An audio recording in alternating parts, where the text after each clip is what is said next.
That's my cue.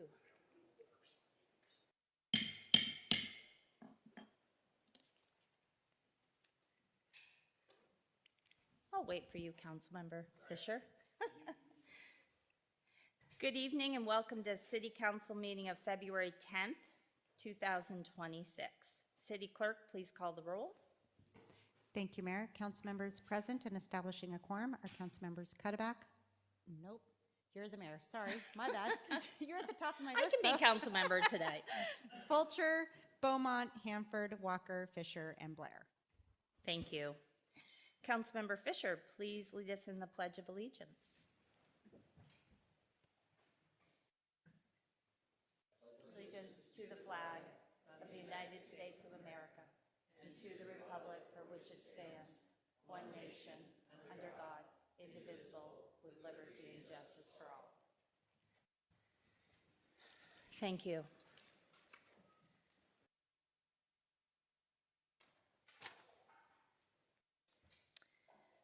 The first item of business is public comments. This is a limited opportunity for people to speak to the council during this council meeting. Pursuant to council rules of procedure, oral public comment is limited to in-person comment only and must comply with the standards set forth in the council rules. Comments are limited to 3 minutes. Information on where to send written comments is on tonight's agenda and on the screen. I've received from the clerk written comments. Were there any written comments for tonight? Yes, 2 written comments were received and forwarded to council. Thank you. The first person signed up is Mr. Gutierrez. Do you want to come on up? I'll get your first name. I'm going to practice. I'm practicing with my daughter. She's helping me. My name is Monroe. You guys probably seen me a couple times here. I'm a resident of Monroe. I'm here to talk about Davis annexation. I know it's not a topic tonight in the agenda, but for public comment, I wanted to share a couple things that I've been hearing in the community around the Davis properties. And a lot of people are intimidated by the process. They don't understand how to get involved in the pre-annexation process, the annexation process. It took my wife and I quite a bit of months to understand how we even got to where we are today. And to tell other residents, both in the unincorporated side or in the city of Monroe side, what's been happening, it's been very difficult. And so that uncomfortableness that people have, it's very hard for people to show up here, whether it's a planning commission discussion, whether it's a study session, whether it's a council meeting, to show up and talk about what's on their mind. There have been people that have showed up to meetings here that have been residents of the area for 30 to 50 years, but they just could not speak. And so I'm speaking on their behalf to a certain extent, but I do want to share that the community around the Davis property, boundary adjacent owners across the board, whether they're on the city of Monroe side or on the north side or on the west side and the east side, they're just not for the annexation nor the process that's currently in place. And so there is a petition that expresses the emotional concerns, the traffic concerns, the schooling concerns, the congestion, the capacities of our police and fire department, the way that traffic analysis is done even on a preliminary non-project basis for something that is intended to be a project one day, is just very, very, I guess, out of sequence for what it should be handled. I think yesterday I saw in the Planning Commission that the amend the comprehensive plan and this Davis annexation is being handled in parallel, which is what has been discussed over and over in the last 3 or 4 months to at least the community members. And we keep telling the city that we think that it should be after the amendment, after the community has had a chance to hear what the city has to say. I had a conversation with other council members about how difficult it is us as parents of young children to show up here as often as we do, to stay here to hear what else is going on in the city as well. And so you just multiply that by everyone that's affected by a decision like this. And it's just, we think the city really needs to readjust. And I think nothing in the websites have changed. Yes, new information has been added, but the city feels that it's not enough. Thank you. Thank you. The next person signed up is Shada Gutierrez. Please state your name, area of residence, or association with the city, and we'll start the timer. Thank you. Okay. Hello, everyone. I am Shaida Gutierrez. I live on Chain Lake. I know. We will get there. We'll get there. In 1 year from now. You have a whole year to figure it out. So I live on the Chain Lake area, and I'm here to talk about traffic. It's a little bit different than the Davis annexation, but it's connected. I've been to a few city meetings, and I started paying attention more to the traffic on Chain Lake and the intersections in Chain Lake, and I realized some of this can cost my life, right? Like coming Rainier and Chain Lake, or even 197 and Chain Lake, or turning from US 2 and Chain Lake. It's a lot of cars turning, and there's not enough safety around it. Beyond US 2 and Chain Lake, there aren't any lights. There aren't really a lot of roundabouts, so the safety is, there is a cost to adding more homes in Chain Lake because it adds to the homes. So looking at that, I said, well, let's see what the city has had on traffic analysis for Chain Lake. So I went to the recent Trombley project, and I pulled the traffic analysis there. And that was really surprising for me, because what I saw in that traffic analysis is it did not account for my street, which is an exit street to Chain Lake. So Chain Lake and 197 was not in a traffic analysis that was done this year. My street has been there for 8 years because I live there now. So I'm wondering, is this traffic analysis thorough? The second assumption that analysis did was it took one car from each home in that projected community as going to be adding to the rush hour in the evenings. And I'm thinking most of my neighbors have 2 cars coming in during that time. So how is that a thorough traffic analysis? So how does that connect back to what I'm saying, right? Your decision when you look at annexations, or you're giving a city zoning to potential land, which adds to higher density of homes, meaning it's going to affect my traffic in my neighborhood, and that's a cost to our lives. And I'm asking you to do a thorough analysis with projected homes today, not just what's been permitted, but all the different communities that have now been projected in my neighborhood, and understand how that's impacting our community before making more decisions in our area. So that's my ask for today. New lesson learned from me on these traffic analysis. Had to read through 300 pages, but that's all right. I will get there. So thank you guys, and I know you're all doing a lot because you keep publishing stuff on that Davis annexation page, which has been helpful, but it's still not enough for me. So thank you. Thank you. Next person signed up is Maria Cesar. Did I say that correct? You can. What is it? Do you mind? Maria Chair. Share. Okay. Yes. And I'm the resident of Monroe. So I prepared a little speech here. I'm here actually to talk about the pre-annexation and then the rezoning of the Davis property. Chain Lake is already the most developed and dense area with many new subdivisions. According to the EPA's National Walkability Index, the area just south of Chain Lake Road scored below average. And north of it, where the Davis property is located, it is rated the least walkable area, all the way and beyond Chain Lake Elementary. Some propose that kids actually will walk to school from this property. The Davis's own letter to the city in 2021 state a significant increase in traffic, and further state that after COVID restrictions, traffic will certainly increase exponentially, and in 5 years, it sure did. I feel we can all agree that Chain Lake is quite a dangerous road, not walkable, and some of you stated it's a nightmare up there. Safe routes to school benefits are overstated. The fiscal impacts are understated.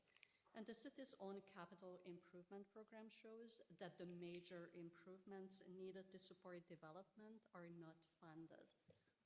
Being on the transportation plan doesn't mean the money exists. I heard you say how open-minded you are and listen to the voice of the property owner and their rights because they have been impacted the longest out of everyone around them. They have been absent owners since 2006, unless I'm mistaken, and that's about 20 years. Let's really look at the factual data. So Snohomish County concluded that the property lacked infrastructure, failed concurrency, and was premature for urban development. Monroe is being promoted as safe, efficient, and infrastructure ready. It is none of those things. Nothing has changed. Same deficiencies exist. All wetlands, streams, easements, making the site heavily constrained and fragmented to support the proposed density. The buildable lands report shows significant infill and redevelopment potential. The GMA allows for UGA boundary expansion when there is no more available land in the UGA. Monroe fails that test. I respectfully ask you, council members, to demonstrate in writing how my property will be protected from any kind of a destruction throughout this process. The more I read, the more deficiencies I discover, and I'm not an expert in any means. I'm asking you to please pause and evaluate the impacts in detail before it's too late. Hear the voice and reason of the surrounding residents, and don't just use this forum as a formality to check a box, please. Thank you so much. Thank you. Is there anyone else that would like to speak tonight? Yes, approach the podium. If you can state your name and association, and we'll start the timer. Thank you. My name is Krista Dehus, and I live on Chain Lake. I would like to bring up two things for you guys today. The first one is that I'm asking you to pause the Davis annexation until the comp plan updates have been completed for two reasons. One is that, yes, people still don't know that it's going on, and it takes a lot of time if they haven't received the postcard or don't understand the postcard. For whatever reason, people still don't know that it's happening. So it just takes a lot of time to educate surrounding residents. And the second reason is that it's pretty confusing to have the two processes going at the same time, and they're kind of connected. It's especially confusing to people who aren't experts in local government. And I also feel like this specific project is pretty complicated. It has a long history, and it is a big project, so I think it's something we should take a little extra time with. And the second thing that I just wanted to mention was I learned about a new thing called placemaking, which is not new, but it's new to me because I'm not in this area of expertise. And it's the idea of building cities around places through really collaborative processes from the bottom up.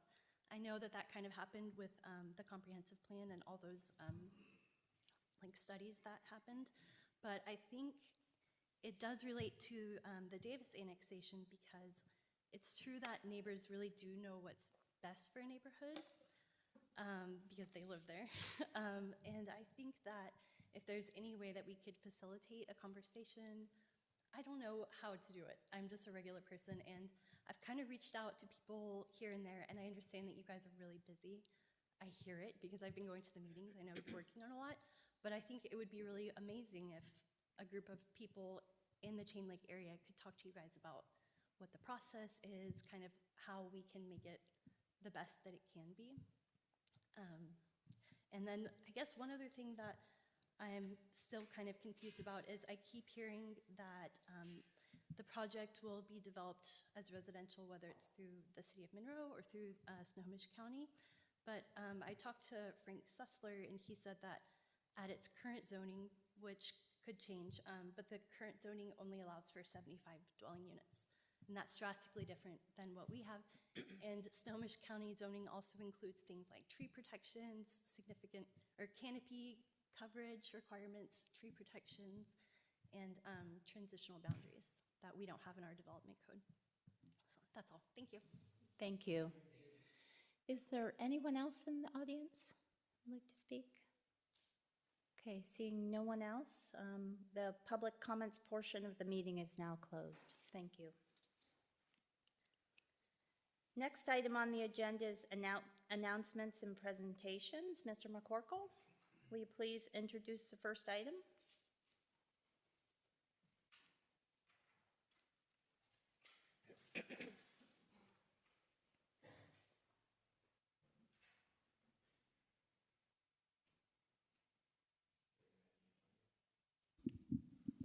There we go. Thank you, Mayor, and good evening, Council. Before you tonight is a confirmation of the Mayor's appointment of Lisa Brown. This is a reappointment to the Park Board. The candidate submitted an application and was interviewed by Mayor Cuddeback, and Mayor Cuddeback is now sending forward her appointment for your confirmation tonight. Mayor? Thank you. Council members, do you have any questions? Councilmember Walker. Not a question. I was going to Oh, make a motion? Yep. All right. I move to confirm the mayor's appointment of Lisa Brown to Park Board Position 7 with a term ending December 31st, 2029. Second, Hanford. Okay.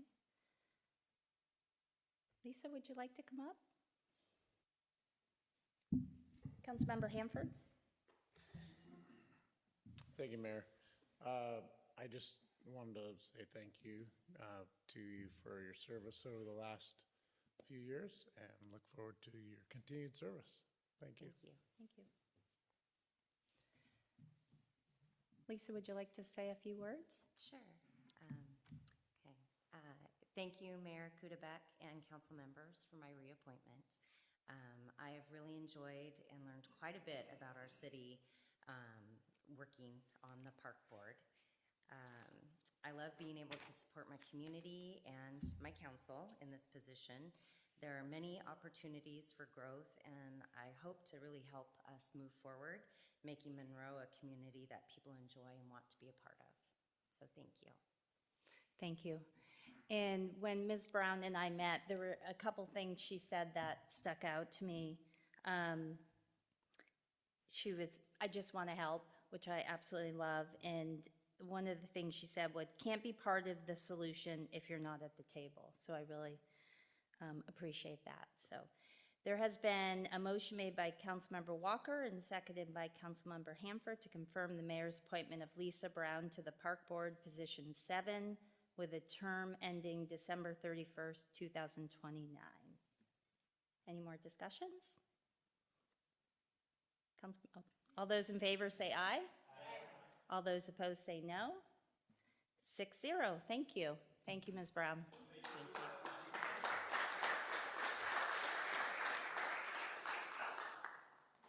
Mr. McCorkle, will you please introduce the next item? Oop, there we go. Next item is a confirmation of the mayor's appointment of Sally Petty to the Economic Development Advisory Board. This is another reappointment. An application was received, and Mayor Cuddeback conducted an interview with Sally Petty as well. Mayor? Great, thank you. Councilmember Beaumont. Thank you, Mayor. Gives me great pleasure to move to confirm the mayor's appointment of Sally Petty to the Economic Development Advisory Board, Position 4, with a term ending December 31st, 2029. Is there a second? Fisher, thank you. Ms. Petty, would you like to come up and say a few words?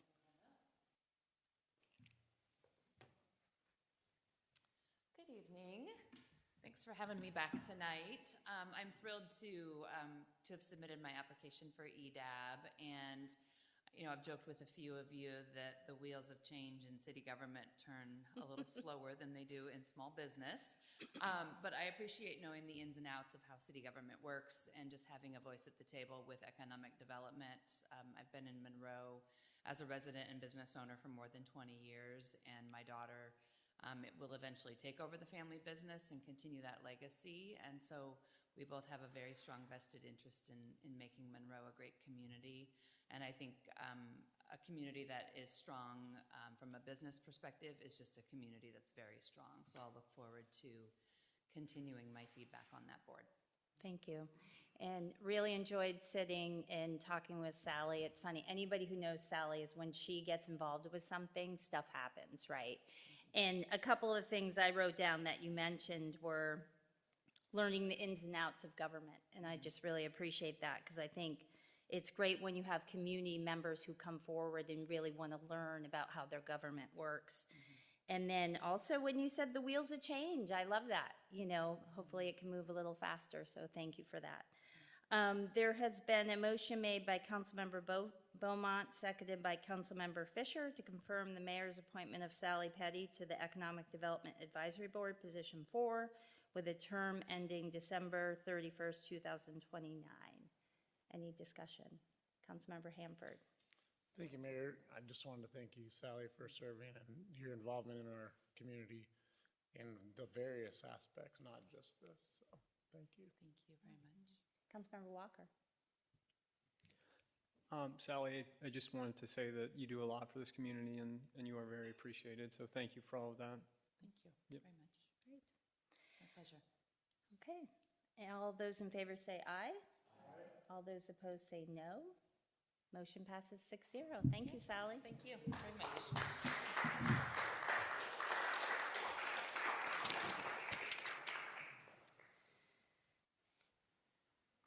The next is a presentation from the Washington City's Insurance Authority. Mr. Wortham, would you please introduce this item? Good evening, Mayor. Thanks. Good evening, Mayor, Council. Tonight, Ann Bennett from Washington City's Insurance Authority is here to give a brief overview of our risk pool. She has been the executive director for since 2013. This presentation is designed to help council members understand their roles and reduce legal risks. I talked to Ann before, and she appreciates any questions and likes a back and forth. She said it makes a better discussion. So with that, I'll turn it over to Ann. Thank you. Thank you. No, there we go.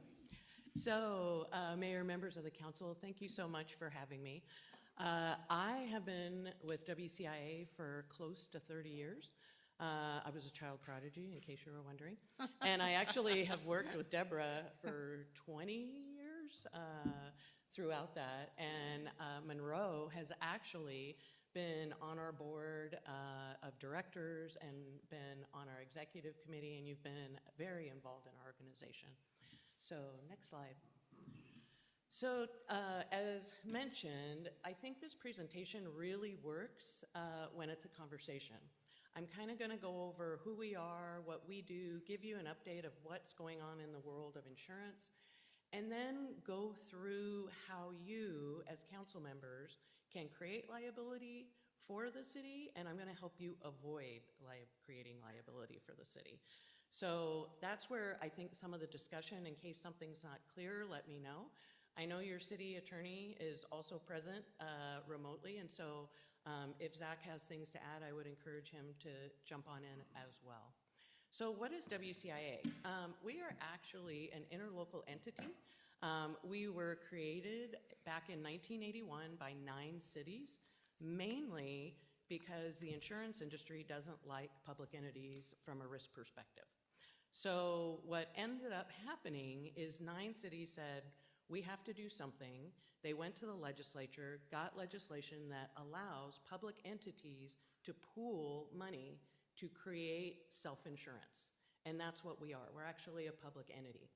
This is a nationwide way that municipalities and governmental entities self-insure their risks all over. About 80% of all public entities are part of a risk pool. So we started with 9 members. We're currently at about over 165. And right now we've got over 200 million in assets. And that is really money. We're a nonprofit that goes to pay claims. And I'm going to talk about some of the numbers that are coming out these days. So while that sounds like a lot of money, I can tell you it's keeping me up at night that it may not be. But it is. We are financially doing well. But again, some of the numbers are very scary.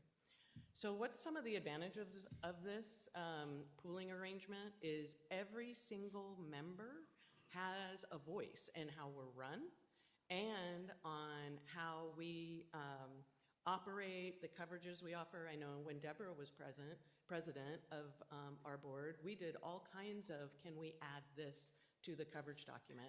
Have you looked at that? It's run by the members, and we offer a lot of input in terms of what you want to insure, what you don't want to insure, and that's also sometimes a discussion that we have that, with the membership.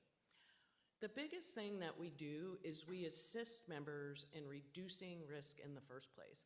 And that's really one of our missions. I would like to put my claims department out of business. That doesn't always happen because of who you are and what you do. But we offer all kinds of risk management services. The city has an assigned risk management rep. We also offer all kinds of trainings throughout the year, and that's really what we're known for. As far as rate setting, there's transparency. I don't know if you've tried to ask your homeowners or auto carrier how they come up with your rates. You're probably not going to be part of the inside actuarial process. Actually, our members get to sit and listen to our actuary present how they got the rates. And we use an outside actuary, and it's fully transparent as to how it's calculated and why it's calculated. And what I think is the best part is that coverage decisions are made by me. And so you're not going to a home office. When I worked in the insurance industry, my mission when I started was told, when you're reviewing things, look to exclude coverage. The first thing you want to look at is how do you not offer and cover this loss? And I remember going, that's my mission? And then I came to WCIA, and the mission was look to find coverage. And if you don't like my coverage decision, you get to appeal it to our executive board. So every single member sits on our full board and has a vote. Our executive committee is made up of 9 members elected from the full board. And they would hear any appeal if there's a dispute over coverage. So you are a member who is part of a member-run organization. Next slide. So what do we offer? Basically everything you would need: auto, employment liability, errors and omissions, general liability. You have $20 million per occurrence, and WCIA self-insures the first $5 million of every loss. And then after that, we partner with reinsurance partners behind the scenes. We maintain all control of claims and all decisions, from coverage all the way through settlement. So we also insure you for property and auto. And again, that's about a $16 billion program that we run for a variety of cities across the state. So crime and fidelity, cyber, pollution, also all part of this. And we purchase the cyber and pollution. Next slide. So I want to give you an insurance market update because I think it's really helpful to know as a council what's going on out there in the world of public entity liability. So in the general world of insurance, you have cycles. You have what's called a hard market and a soft market. And when it's a soft market, you can get good rates, low pricing. And actually right now the property market, because we haven't had a lot of catastrophic events, is in what's called a soft market cycle. And so we can get lots of coverage, and it's not as expensive. The liability for public entity is in what's called a hard market, where basically the losses are so severe and companies can't make money. We have had 4 reinsurance carriers pull out completely of doing any business in Washington State for public entity. Just will not do business in our state because of our laws, our tort environment. They won't do business here. So what we're seeing are really big rate increases on liability. WCIA is. For the last 10 years, our reinsurance rates have gone up 700%. That doesn't, I know, that is not passed on to the members. You guys, the overall rate increase has been 3%. And that's the value of pooling, because while we're buying it, we're self-insuring a part, and you're not getting that direct hit of 700%. But that's what's going on. Next slide. And the reason for that is what we're seeing in terms of verdicts. So these are just some headlines of verdicts that have come out recently. There was a $100 million verdict against the state. They actually had to go have a special session to approve that budget item. The state of Washington is currently looking at $1 billion budget deficit from tort liability. They are projecting within 3 years it'll be close to $9 billion. There are jury awards that are $19, $20 million. When I started, I can remember $1 million was shocking. $1 million is an everyday claim that's coming across our desk now. And you're seeing these giant numbers coming out. The state of Washington just settled a road design case for close to $40 million. There are big dollars. You saw the CHOP verdict came out against the city of Seattle for $20 million. These are numbers that, when I started, were unheard of. And there's, in the industry, they're called nuclear verdicts. That's kind of a trademark term, but that is the reality against public entities right now. And that's why carriers don't want to do business in Washington. And that's why my mission now really is to prevent losses from occurring in the first place. Because once you are getting out there into the legal system and to a jury, these numbers are really, really scary. And again, one of our members, this was actually an arbitration that they went to, and it had to do with a development agreement, which is a contract which didn't trigger my coverage necessarily, but they are in bankruptcy from a $22 million verdict in a contract dispute. So again, these are real scary times, and that's why we're here, is we're here to protect you as a city, and we're also here to help you mitigate and prevent loss. Next slide. So again, I want you to kind of see what's going on here, and I won't belabor this slide, but basically per capita, the number of these big verdicts, Washington is number 3 in terms of large verdicts. I can tell you Florida and Georgia have enacted major tort reform, so they're going to pull themselves hopefully away from that. I have been in meetings with legislators lately. There's some talk of tort reform. It is really not something that I'm optimistic about. In one meeting, I was told by a senator that our tort outliers are actually a value of the state, and they don't want tort reform, that they want to be a tort outlier. And again, that's just where they want to be, and I can't change that just myself. So we're all talking about it, but I would say my guess is we're not going to see any major tort reform in this state. Next slide. So this is where I'm going to start the fun part, which is avoiding liability and how we can help you not get into that horrible world. And what I would say is this is the really good news, is that you as an individual serving on the council receive absolute immunity. So as you are legislating, you cannot be sued for your actions during your legislative efforts when you're working as a whole and as a body as a whole. You cannot be sued individually. You have an absolute immunity. It's adopting budgets, adopting ordinances, resolutions. You cannot be individually sued over that. And as we go through this, I'll let you know areas where you could be it's subject to that. But for the most part, you're not. And what I always say is I think cities are the best area to watch democracy in action, and that's why you have that immunity, is because people want you to have the ability to make these decisions and not do so with a fear of any type of liability against you personally. Next slide. So I'm going to kind of go through a series of kind of departments and areas where we have seen some problems and kind of talk you through what can create liability and how to avoid it. So under the land use heading, and you guys do this, we really promote the use of hearing examiners. And one of the reasons we do that is that in a lot of land use decisions, especially if you're sitting as the appellate body, you have to follow what's called the appearance of fairness doctrine. And we do like 30-minute-hour trainings on just that. And basically it says that you must be like a judge. You have to be fair and impartial. And if anyone from the outside thinks that you aren't fair and impartial because of whatever actions you have taken, and often it comes up because your constituents want to talk to you. They want to have a conversation. And so someone from the outside can come in and say, I don't think you can be fair and impartial.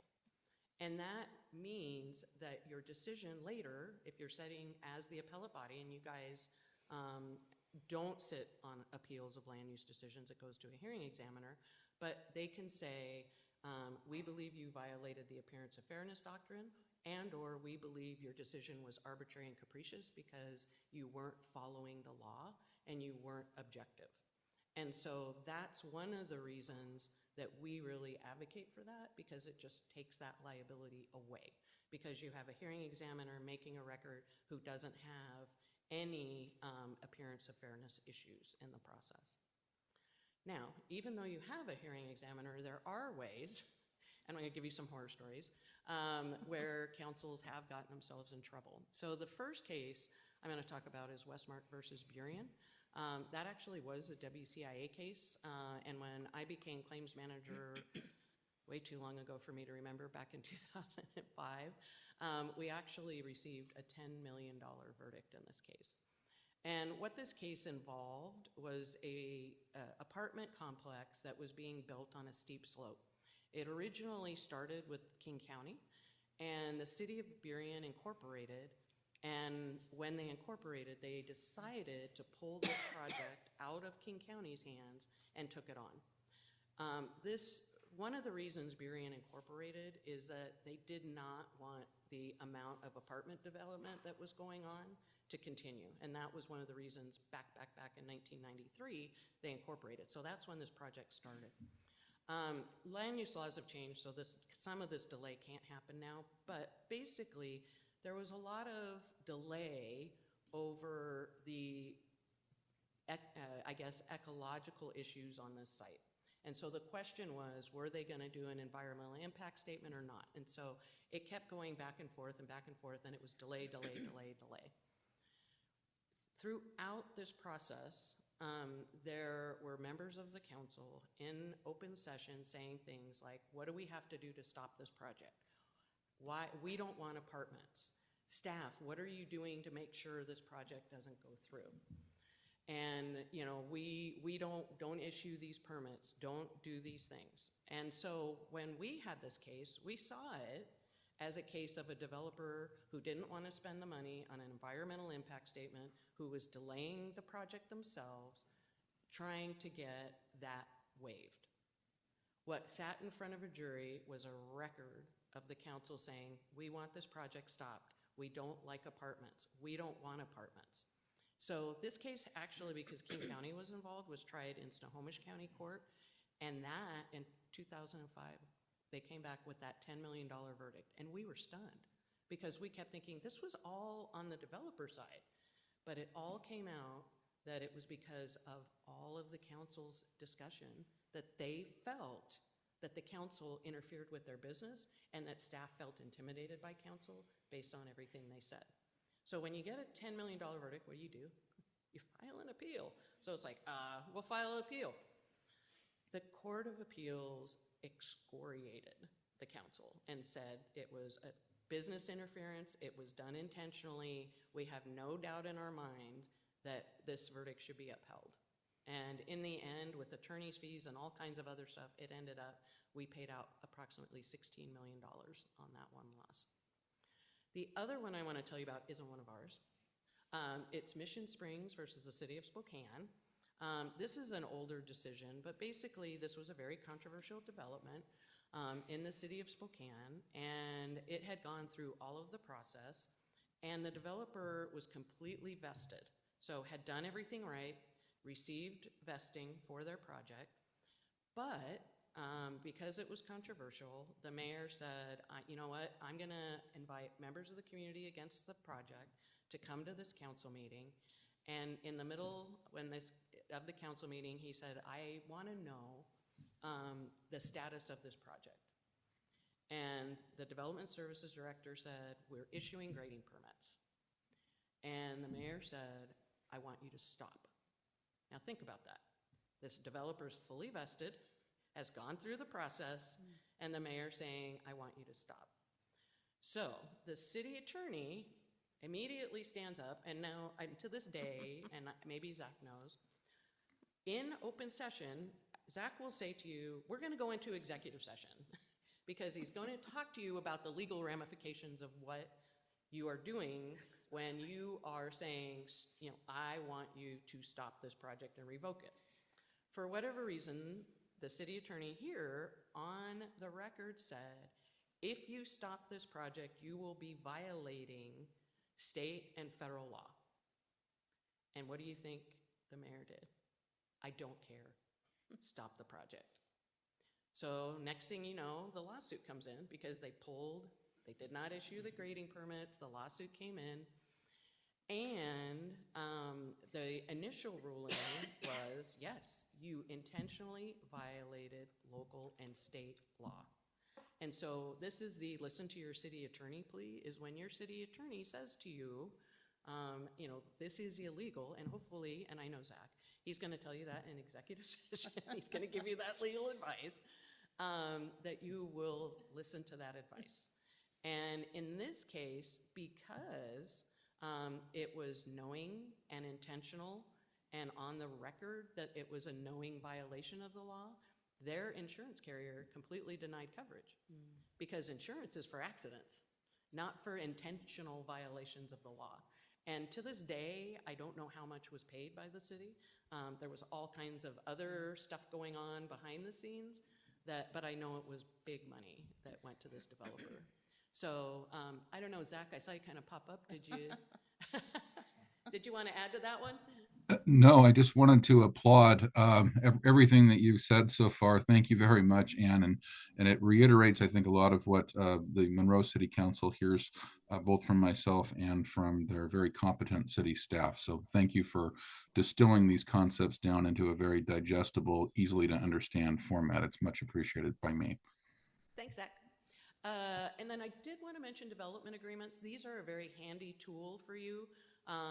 But I do want to caution, just so you're aware, they are contract. And so when you enter a development agreement, you're going to be held to contract law. They often have arbitration clauses in them, much like the one in Cleellum. And so that is not covered by WCIA. We don't cover contracts because those are knowing agreements. These aren't torts. This is all held in contract law. So I just want you to be aware of that you could be operating outside and away from me. And then one thing that's come up lately is some of these older development agreements. We had a couple of cases where there was some decisions by courts that were saying, yeah, it's expired, but we think you purposefully dragged your feet. And so it's actually not going to be expired. So there's been some interesting developments in that area, and sometimes the development agreement that you as a council decide, another council won't like, and so I've seen a lot of activity here. So I just put this on your radar as a caution, and it's not to say they're bad, it's just to be aware of the potential out there. Next slide. So personnel. As I mentioned, we cover the city for personnel, and what I would say is that as a council, you want to stay in your legislative role. You're setting policies, you're setting budgets, you're voting on municipal code. You do not want to stray into the executive role, the mayor's role. You don't want to stray into that. The hiring, the firing, the discipline, that is by the executive. And I can tell you that I've never seen a good thing come out of a council member getting involved in hiring, firing, discipline. It just doesn't work out. Employment law is a very technical area, and we actually have a program that we offer legal assistance to our members to walk through personnel issues. And we do that because the law is always changing. And so we want to make sure that everybody is up on the law, working through various accommodation issues, working through, I have up here harassment and discrimination. That is an area that you are held to the same standard as city employees with regard to knowing the policy and following the policy on harassment. And so I encourage you to look at the city's policy. The easiest thing that I always say is treat others as you would want to be treated and treat others as they want to be treated. It's not, in my mind, you can get into harassment and discrimination, and there's harassment that can occur that isn't illegal, and I get that argument all the time. Well, I can harass. It's not, because it's not the illegal type of harassment. And I would just say, just don't. You don't need to. Treat others as they want to be treated.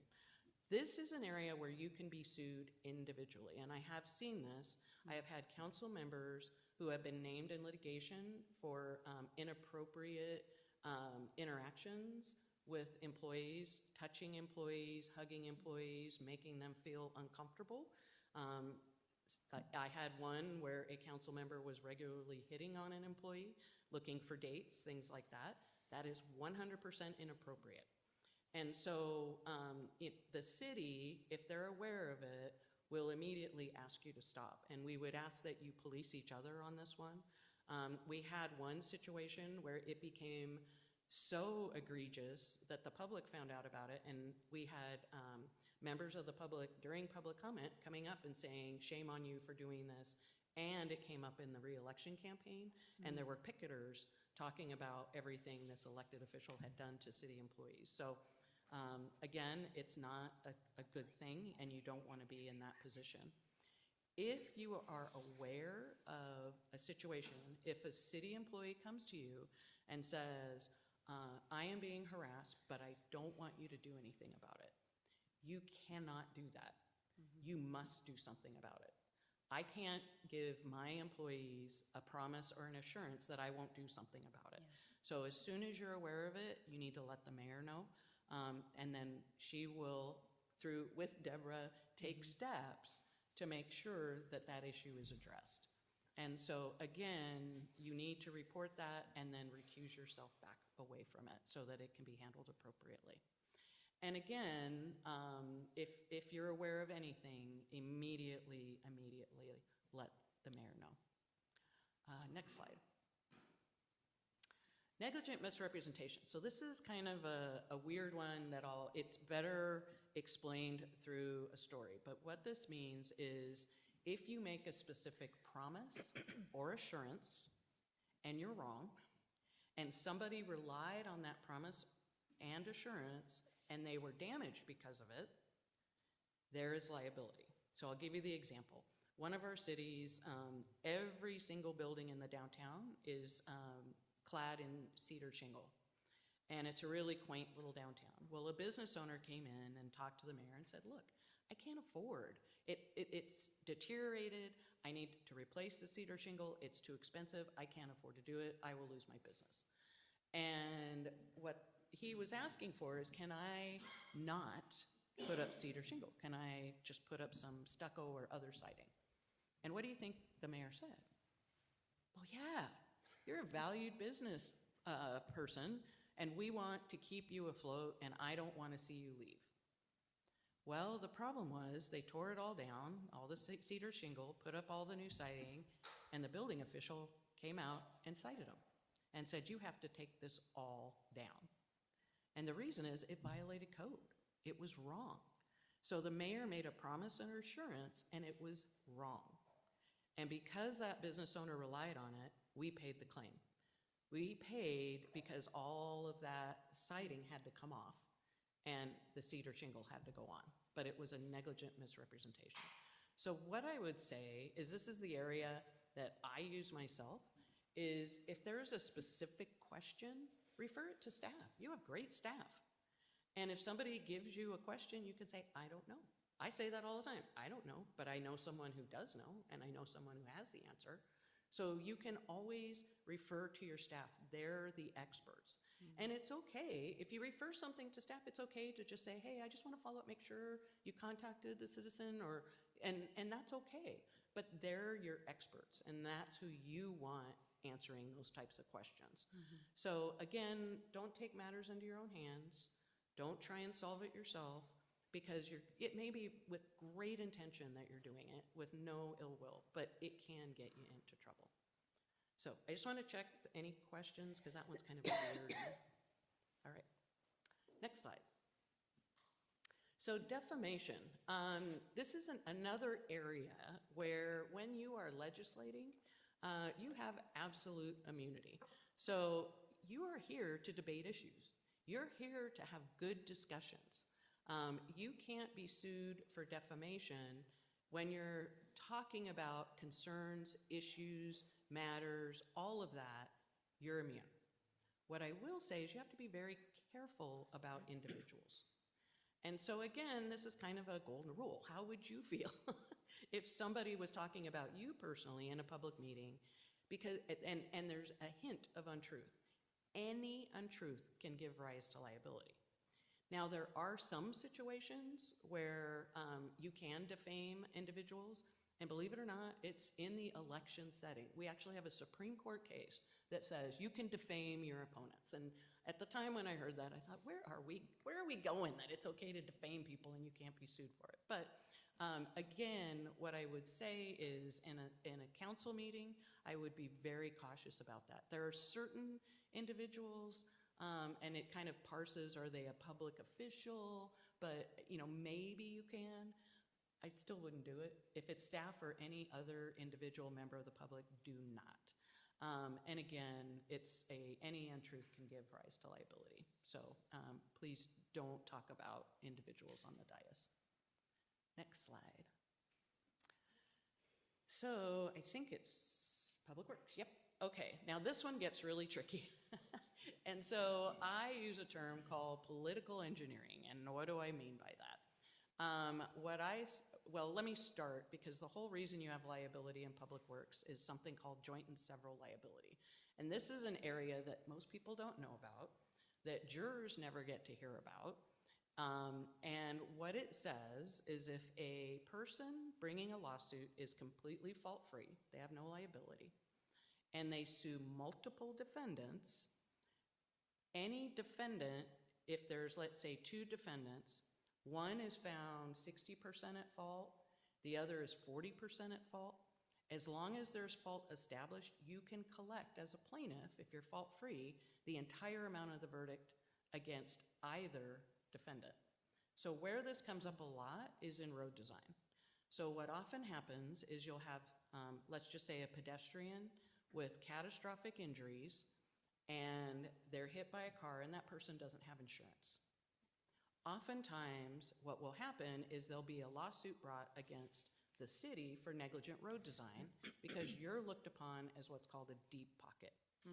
And so if they can just get 1% of liability established against you, you are responsible for the entire verdict. So when you have these cases, what they are really expert-driven engineering decisions.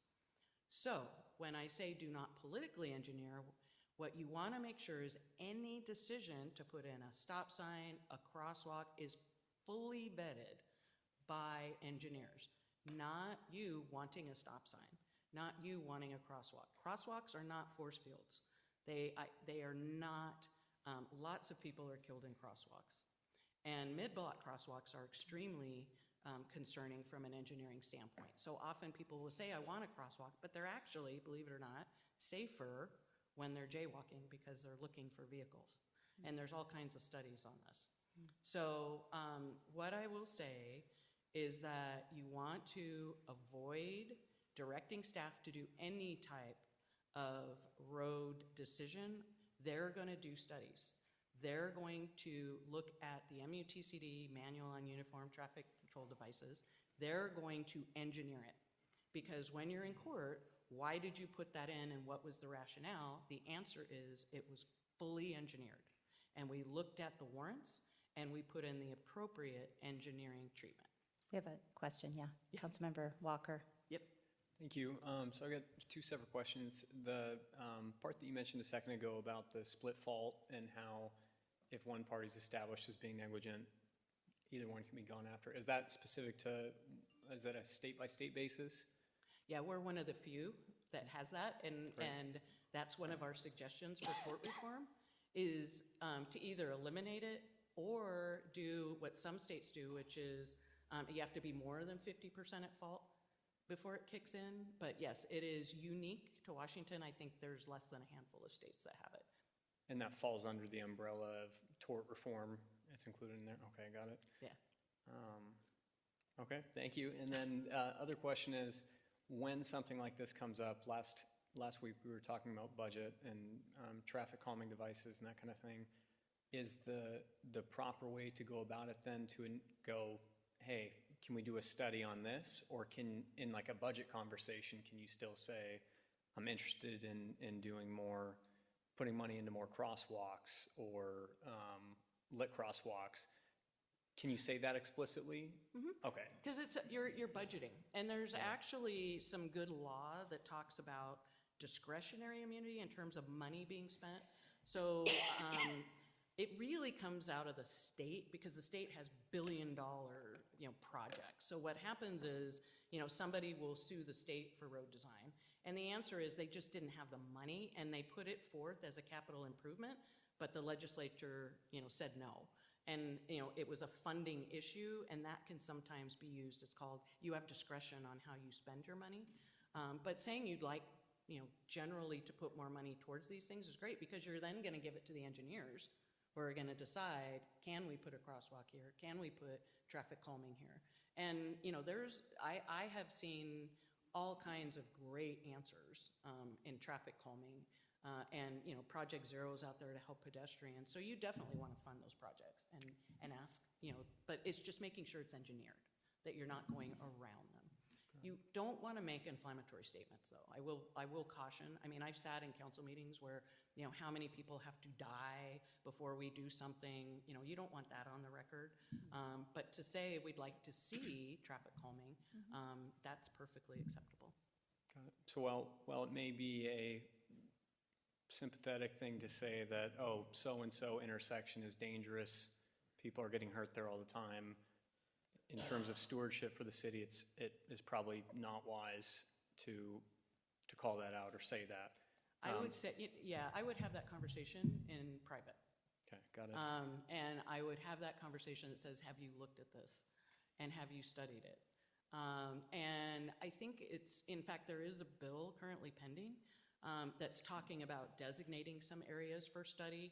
And part of what AWC, who we work with, has asked is that those studies and areas cannot be used against whatever entity wants them in civil litigation. Because basically, if you're going to set aside these areas for study, then you're going to have all these studies and all this evidence about this road, and then if you don't grant the funding, then it's going to be used against you. So that bill's out there right now, and if it can keep that amendment that AWC put in, that would be really helpful for cities to study these traffic issues and not have it used against them. Interesting. Awesome. Thank you. Councilmember Fisher. We have a road here called 522. It is not ours, it's the state's. Does that give us the ability to talk more freely about that roadway? Absolutely. Okay. It's the state's. That's now, what I what I will say, and I don't think you guys, and I'll turn to your traffic people meet. I don't know if you have the threshold population on Highway 2. There's some highways that go through cities, if you're a certain population, that you do have responsibilities even on the state highway, but I don't know if you do here. So, but 522, I know that's definitely the state's. Often, when you're involved in litigation with the state, if you do have some responsibility on state roads, it is a very adversarial relationship. I can tell you that. Thank you. All right, next slide. This is my plea to not leak executive session information. Resist the temptation to share. There's a reason you're in executive session, and that's because if that information comes out, it is something that is detrimental to the city. So the easiest thing is to think about those real estate transactions.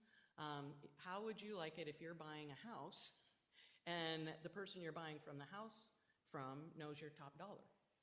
And so the same thing has happened to me where a city attorney came to me and said, can you tell me what your authority is on this case? We're going to go into exec session. We're going to talk about it. And the question came up, how much money does WCIA evaluate this case for? And what authority do they have? And so he told them, the amount of money I was willing to put on the case. When I got to the mediation, I was working with the mediator. You go back and forth and, you give offers just like you do in any, negotiation.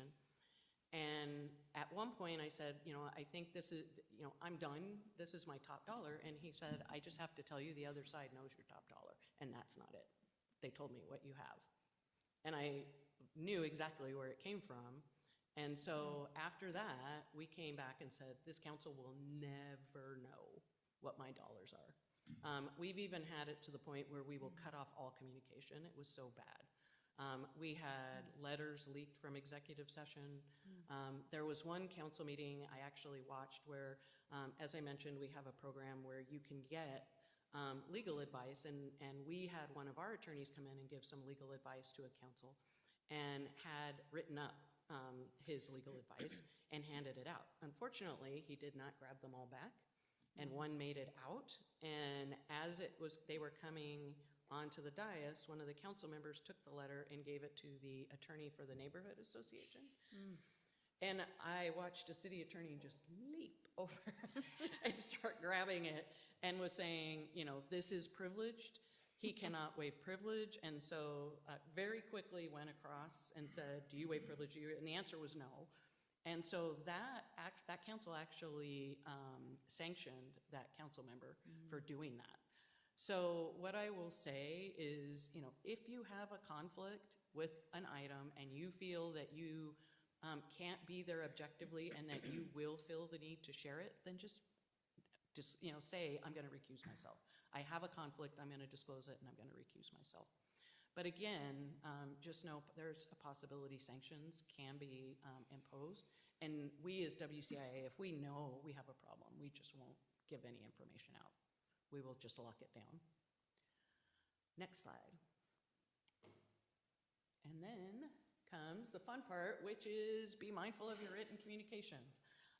Your written communications are subject to public disclosure.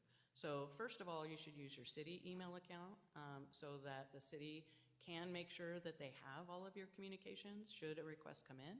And they also are able to make sure that it's kept for the appropriate time and make sure that they're logging it. What I would say is your personal email, if you start using your personal email, it could subject you to search.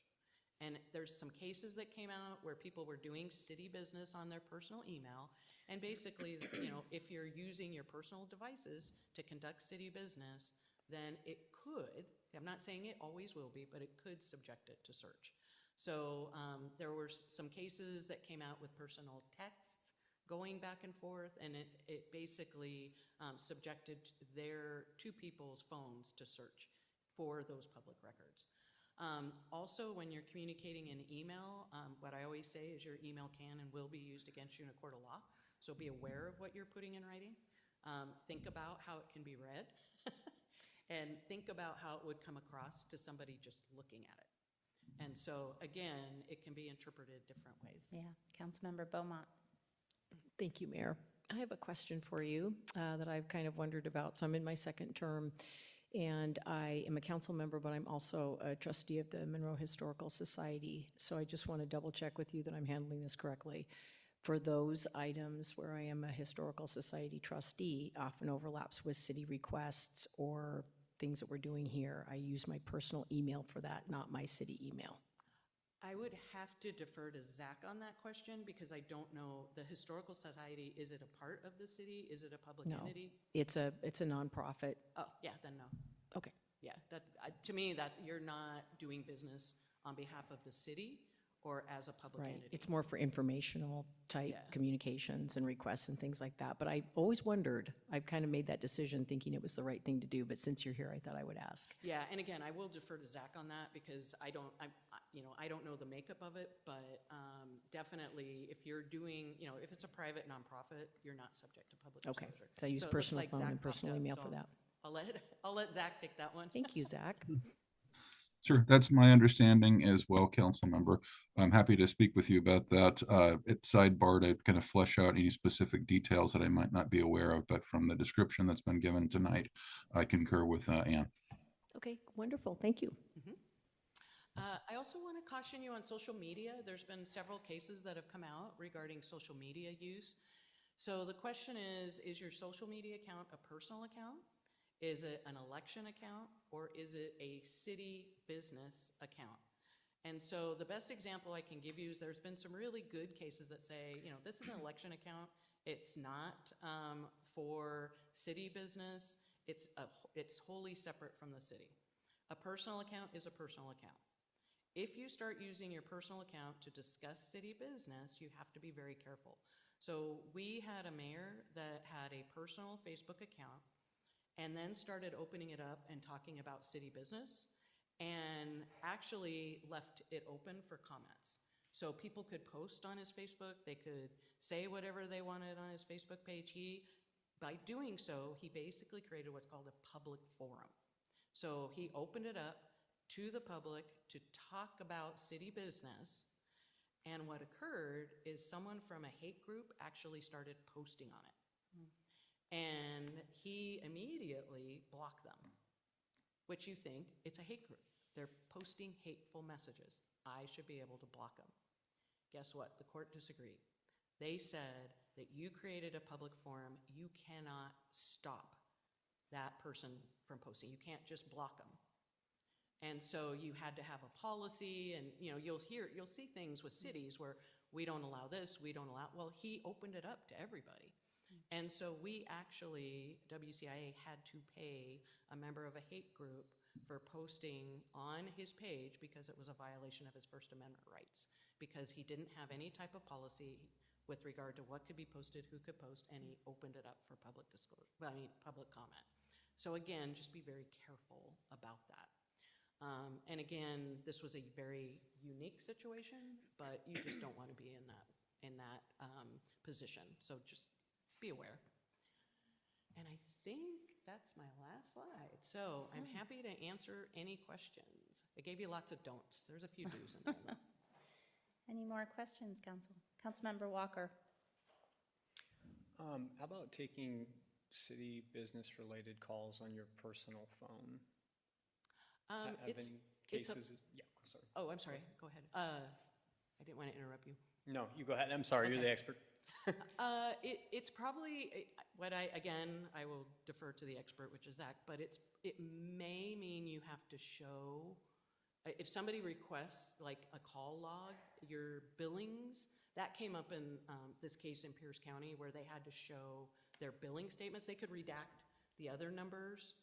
Like nobody saw the other numbers, but it was kind of a question of the city business phone numbers on your personal. They did have to produce that from their bill, is what I recall. But I don't think it would necessarily subject it to search, but if a public record request came in, you would probably want to go through that exercise if you're conducting city business on your phone. Awesome. Thank you very much for coming out and presenting. I know that the council and the residents that I speak with are very exhausted of me always adding asterisks onto things. I have an insurance background and it's my language, and in this role particularly, it's like, oh, it's tiresome. So, but thank you for justifying a lot of it, because I want to be good for the community, but that means being a robot as well sometimes. Appreciate it. Any other questions, comments? Well, thank you very much. Thank you. And thank you for being members of WCI. I really Yeah, appreciate it. great. Thank you, Ann. Thank you. Great information.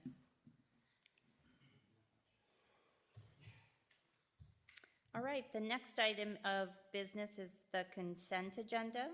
Council? Councilmember Beaumont. I move to approve the consent agenda as provided in the packet. Is there a second? Hanford. Motion has been made by Councilmember Beaumont and seconded by Councilmember Hanford to approve the consent agenda. Any other discussion? No, seeing none. All those in favor say aye. Aye. All those opposed say no. Motion passes 6-0. Thank you. Next item is new business, item 7.1, America 250 with Deborah Knight. Thank you, Mayor. Good evening, Council. The issue in front of you this evening is to share with Council the proposal for celebration in the city of Monroe for America's America 250, which is the semi-quincentennial, which I just figured out today means half of 500 years. Semi-quincentennial. I know I'm late to the party, but I did finally figure that out. I wanted to share a couple of things. At the federal level, there is a website for America 250, but there is actually not a lot of information on the federal website, and there's actually not a lot of direction there either. The better website that I found as far as celebration is the State of Washington Semi-Quincentennial, or America 250. And on the state site, they actually offer a number of suggestions for cities for participating in America 250. And so at the Washington state level, they have selected a number of days that they would offer out for communities to take advantage of. In looking at what we have going on in the city of Monroe, it doesn't look like any of these days, particularly except for maybe July 4th, kind of line up with existing celebrations for the city of Monroe. We are planning to partner with community members, so we are reaching out to the Historical Society. The Historical Society has already started some planning around America 250. They have a number of items or programs and events that they are considering. We're also reaching out to other partners at the library, at the fairgrounds, at the raceway. So the intent is to kind of bring the chamber and everybody else together who would normally be doing events throughout the year and look for opportunities to overlay America 250 on the city's existing events. A couple of items that we have already talked about and will be exploring further this week and on into the coming months are, for example, putting together a one-page sheet that outlines all of the things or describes all of the things that are going to be happening in the community. Putting up a city web page, so as people are looking to celebrate America 250, they can go to that web page, they can see community partners, they can see the things that are happening. So if you're looking for activities and opportunities to celebrate America's 250th anniversary, you in Monroe and people outside of our community can see the things that are taking place in celebration. The other thing that we have talked about that was suggested by a community member at a previous council meeting is actually doing a time capsule. The city already has a time capsule that is set to be opened up in celebration of another event, and so we are looking then to add this time capsule to our city, and would be looking then to open it up in 50 years when we celebrate our 300th anniversary. So when folks are around to celebrate that, I will actually be about 113 years old. So maybe I'll still be around to motor my way back over here and open up that time capsule and reminisce with people that are here in that future in order to tell them how the things ended up in that time capsule. So those are the things that we are planning. We have Lorraine Ralston with the Washington State America 250. She is kind of leading the effort. She's the point person. She is going to be coming to the council meeting next month just to share with the council what's happening at the state level. And at that time, I am hopeful that we'll have more specifics kind of fleshed out about what we are planning to do. We'll be, I think, moving forward then on the city's webpage and working on that actual flyer that we'll start to distribute out to community members so they can see what's happening in our community in celebration of America 250. So no council action needed today. This is just an opportunity to share out information about what the intent is, how we're planning to celebrate America's 250th anniversary, and engage the entire community and our community partners in the event. Thank you. Councilmember Blair. Okay, I love this. I saw that website that you put in there for the America 250 in Washington State. They had quite a few really good ideas. So partnering with them, it'd be great to hear what she says next month. There was a couple things that I thought about when I was looking at all this. I know one of our strategic priorities that we had just looked at was talking about civic engagement for youth.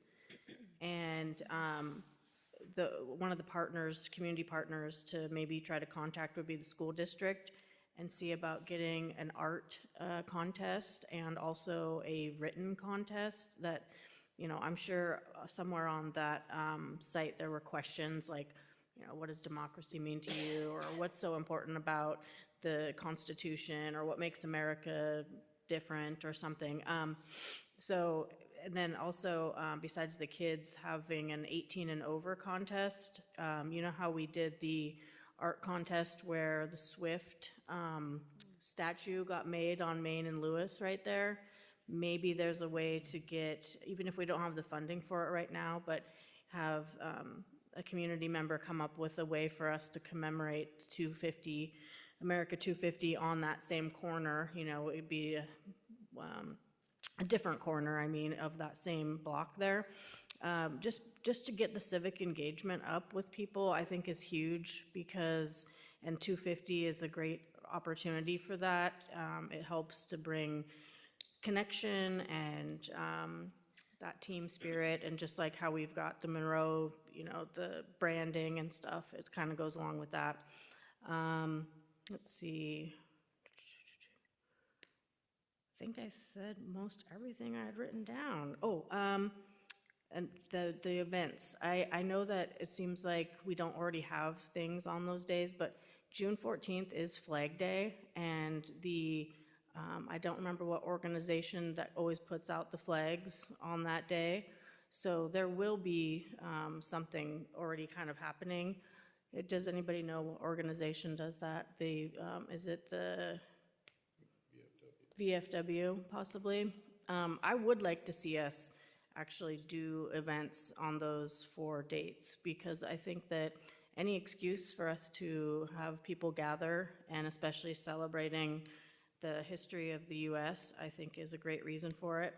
Back to one last event for the 4th, a citywide block party idea that all of our city decides to celebrate on the 4th this year, and inform people how to apply for a block party where they can, shut down streets and stuff, make it a big go all out. One last thing, besides just having the website where people have to look it up, using those Facebook Reels and TikTok to actually push our message out to get people to know about the different events, and that we're doing something big for it. Okay, that's all. Thanks. Thank you. Councilmember Walker. I will be interested in the presentation next week. Councilmember Beaumont and I were talking a few days ago about watching the latest Ken Burns documentary about the American Revolution. And I am a little bit saddened by the marketing that Washington has put out for its 250 activities. There is almost explicitly no mention of the Revolutionary War and that period. And it makes me sad, because young Americans ate bark and leather to live, and couldn't fall asleep as they were fighting in the snow because they'd die of hypothermia. And they went through unbelievable amounts of struggle and suffering in order to give us the life that we enjoyed today. So to totally discount that or to omit that is sad to me, and I hope that whatever marketing the city uses accounts or at least attributes a lot of our history to those efforts. Thank you, Councilmember Walker. The presentation, I believe, is coming back in March, not next week, yes. Councilmember Beaumont. Thank you, Mayor. So I'm going to go ahead and just let you know some of the things that we have planned, because some great ideas. And of course, I'm a history nerd, and this is right up my alley, so I'm super jazzed about this whole year plan. So the Historical Society has gone ahead and done some planning. We're going to do more planning with the city, and then I'd like to just let the community know, and everyone in this room, that this is a community event. We are open to ideas. We want everybody to get involved and come up with ideas that appeal to them to celebrate. We want to definitely involve youth in our community. So a couple of the things that we've thought of is, Councilmember Walker, I'm on it. I just talked to James Reyna today at the chamber lunch, and one of our ideas was to show Ken Burns' documentary at Galaxy. It's 6 episodes, so it would be episodic, and he has agreed to do that. So that's something we can do that will involve the community and be a celebration. We've also talked about dressing up in Revolutionary War costumes for the Fair Days Parade, have someone recite the Declaration of Independence. We have all sorts of ideas, including a block party on July 4th with the community. So a few other things we're doing: trivia night at Route 2 Tap Room, which the Historical Society does already, with American history, Revolutionary War questions. So that would be great. We're doing a presentation on 250 and the 50th anniversary of our Historical Society, which was created in '76 at the Monroe Library in April. We will be participating in a apple pie baking contest at the farmer's market, where we will be the judges. We'd like to do a citywide photo, get everybody downtown and gather, and have an idea wall, maybe here, for residents to come and post aspirational messages for the future. Everyone could be part of that, and then we could collect them all and present it at the end of the year. And another idea that I think would be really fun is to gather the graduates of the class of MHS 76, have them meet with graduates of 2026 to talk about what it was like to go to high school back in '76 and what it's like now, and just to have kind of a communication connection there. And maybe we could record it, I'm not sure. And then we've got a scavenger hunt of up and down Highway 2. I met with Heather's cousin, Jim Fulcher, and he is working on a really cool scavenger hunt to involve our community with communities up and down Highway 2. So we have a lot of ideas, and it's a growing list, so please, everyone, let us know what your ideas are. I'm excited about it, and we'll be planning more as time goes on. Thank you. Thank you. Councilmember Hanford. Thank you, Mayor. Excuse me. Sorry, a lot of talking in Olympia last week. Yes, definitely. And then singing on Sunday and yelling on Sunday. I and hear you. I'm right there with you. Still getting my voice back. Excuse me. I concur with everything that's been said. One thing that I thought of when you mentioned that, Councilmember Beaumont, about the parade, is that that's something that we're already doing. And it would be a great idea to have a patriotic theme for this year's parade. So I know that's county run because of the fair and everything. We could still decorate and be patriotic ourselves. But as far as the parade itself, maybe that would be something worth the city reaching out to them about. Yeah. So I've been to a Independence Day parade itself, and it's amazing. Yeah. And so we already have our parade, and it just would make sense. Thanks. Yeah. You're welcome. Thank you. Councilmember Fisher. Very quick, Benson Boone concert downtown. Yes. Thank you. Any other comments, questions on this topic? Thank you, Council. We're excited for 250. I feel it. I know it. I see it. It's awesome. You've already come up. She's ready. Sure, I'm ready. Okay. Next item is new business item 7.2, ordinance number 001-2026, interim housing ordinance with Anita Marrero. Thank you, Mayor. Yes. Good evening, council members. I'm here tonight to present the interim housing ordinance. You may remember that I brought forth the original interim housing ordinance back in November. So on November 18th, council did adopt that interim ordinance. The reason why I'm bringing back a new interim ordinance is because going through this process, we are required to do a public hearing within 60 days. I was hoping to bring back the permanent ordinance to council.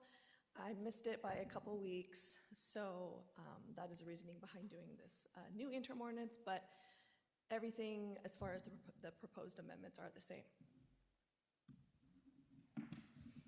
Just go and give you a quick overview of what's required. So cities are required to allow step housing in certain zones. Step housing includes emergency shelters, transitional, emergency, and permanent supportive housing. House Bill 1998 requires cities and counties planning under the GMA to adopt development regulations allowing co-living housing as a permitted use on any lot located within an urban growth area that allows at least 6 multifamily residential units, including on a lot zoned for mixed-use development. Co-living housing is a residential development with sleeping units that are independently rented and lockable and provide living and sleeping space where residents share kitchen facilities with other sleeping units in the building. So an example of this is like a boarding home or boarding house. HB 1998 requires subject cities and counties to adopt or amend co-living housing standards by ordinance and incorporate co-living housing into their development regulations, zoning regulations by December 31st of 2025. So this was accomplished with the original interim ordinance that was adopted on November 18th of 2025. Using the interim ordinance process allows the city to adopt the ordinance now while staff continues to work on the permanent ordinance, which will go through the standard code amendment process.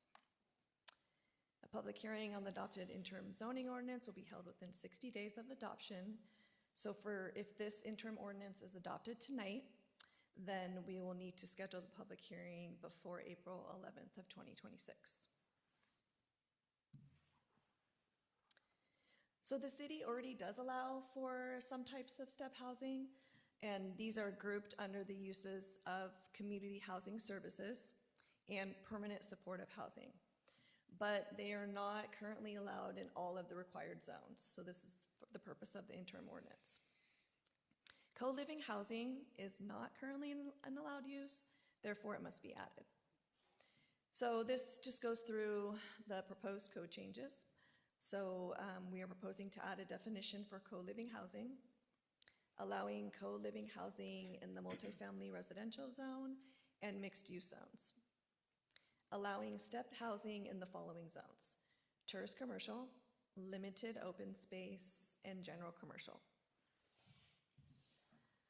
So on this slide, I'm just clarifying what zones and what housing options are allowed. So for step housing, zones that allow residences or hotels are required for permanent supportive housing and transitional housing. So zones, and these are the zones that allow for hotels, we have to allow emergency housing and shelters. Co-living housing are required to be permitted in multifamily residential zones and mixed-use zones. Step housing and co-living housing are state mandates, but they also align with the City of Monroe's housing policies and Imagine Monroe. This housing ordinance will allow housing options for the most vulnerable residents, which in turn can provide a pathway for achieving attainable permanent housing. The recommended actions for tonight is move to waive council rules of procedure requiring 2 readings of an ordinance, and then also, as on the screen there, I won't read it, but is to adopt ordinance number 001/2026. And I'm happy to answer any questions that you may have tonight. Councilmember Blair. My question is about allowing the housing in tourist commercial, limited open space, and general commercial. Is that okay, so twofold to the question. Is that the current interim ordinance does that? Is that true? Correct. So that would allow, it needs to allow community housing services in zones that allow hotels and residential units. So since there is an allowance for residential units in limited open space, general commercial, and tourist commercial, that's why they're allowed there? Correct. So they're just called out specifically so that it's really clear? Yes. Okay. Thanks. Councilmember Walker. What would be the implications of pushing out a second reading of the ordinance to next week? That would be fine. So just to give you another update, I did take the permanent ordinance to Planning Commission public hearing last night. They are recommending that the council approve the permanent ordinance. So the timing might overlap a little bit, but I will be bringing back the permanent ordinance soon, most likely in March. So if that helps any at all. The only thing with not approving the interim ordinance tonight, then that means then we're not meeting the state mandate as far as allowing all these housing uses in the current zones that we're supposed to. Okay. That's the only implication for not passing it tonight. Got it. Thank you. Councilmember Fisher. Can you go back to one of your first slides? Sure.